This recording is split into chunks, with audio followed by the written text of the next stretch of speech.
नमस्कार, मी सुमित. तुम्ही पाहता LS मराठी. दुपारच्या बातम्यांमध्ये आपलं स्वागत. नागपूर हिवाळी अधिवेशनासाठी आलेल्या अनेक मंत्र्यांनी आणि आमदारांनी शासकीय बंगल्यासह आमदार निवास उपलब्ध असतानाही पंचतारांकित हॉटेलमध्ये मुक्काम ठोकलाय.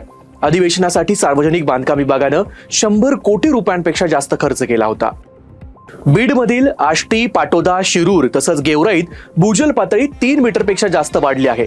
एकूणच बीड जिल्ह्यात यावर्षी गेल्या 5 वर्षांच्या तुलनेत भूजल पातळी 2.25 मीटरनं वाढली आहे. सप्टेंबर महिन्यात नोंदवल्या गेलेल्या भूजल निरीक्षणातून ही बाब समोर आली आहे. हिंगोलीच्या वसमत तालुक्यातील गणेशपूरमध्ये नापिकी आणि कर्जाला कंटाळून 43 वर्षीय शेतकऱ्यानं गळफास घेत आत्महत्या केली. सखाराम वाघमारे असं शेतकऱ्याचं नाव आहे. या घटनेमुळे शेतकरी संघटना आणि ग्रामस्थ चिंतित झाले आहेत. सांगलीच्या आटपाडी तालुक्यातील करगणीत लांडग्यानं 16 मेंढ्या फस्त केल्यात. मेंढपाळ आनंदा सरक यांच्याकडे 30हून अधिक शेळ्या मेंढ्या आहेत. नेहमीप्रमाणे त्यांनी शेळ्या मेंढ्या रानातून चरवून हिंडवून गोठ्यामध्ये बांधल्या होत्या. त्यानंतर हा प्रकार घडलाय. जालन्यात रेल्वे स्थानकावर बॉम्ब असल्याचा निनावी फोन पोलिसांना आला होता.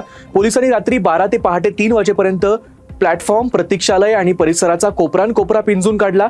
3 तासांच्या या थरारानंतर कोणतीही आक्षेपार्ह वस्तू न आढळल्यानं हा फोन निव्वळ अफवा असल्याचं स्पष्ट झालं.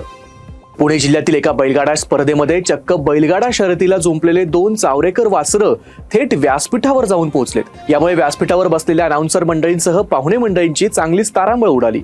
सुदैवाने यात कोणालाही दुखापत झाली नाही. बिबट्यांना पकडण्यासाठी लावलेल्या पिंजऱ्यांमध्ये कोंबड्या ठेवल्या जातात. जुन्नर येथे अशाच एका पिंजऱ्याजवळ एक मादी बिबट्या आणि तिची 2 बछडं आली होती. मात्र आपल्याला पकडण्यासाठीच पिंजरे लावण्यात आल्याचा सुगावा त्यांना लागला. त्यामुळे हे बिबटे आता पिंजऱ्यांच्या बाहेरूनच पंजा मारून कोंबड्यांची शिकार करताय. या सर्व घटनेचा व्हिडिओ समोर आलाय. छत्रपती संभाजीनगरमध्ये लग्न समारंभाच्या कार्यक्रमात एका चोरट्यानं अत्यंत शिताफीनं पैसे आणि मोबाईल असलेली पर्स लंपास केली. हा संपूर्ण प्रकार CCTV कॅमेऱ्यात कैद झालाय. या प्रकरणी हर्ष रवींद्र भावसार यांनी तक्रार दिली आहे. या पर्समध्ये 2 मोबाईल फोन आणि रोख रक्कम असा 17,000चा मुद्देमाल होता. नाशिकच्या आदिवासी भागातील रहिवासी असलेल्या बच्चूबाई हंडोगे या महिलेनं आपल्या 12 अपत्यांपैकी 3 मुला-मुलींची विक्री केल्याचा संशय व्यक्त करण्यात येतोय.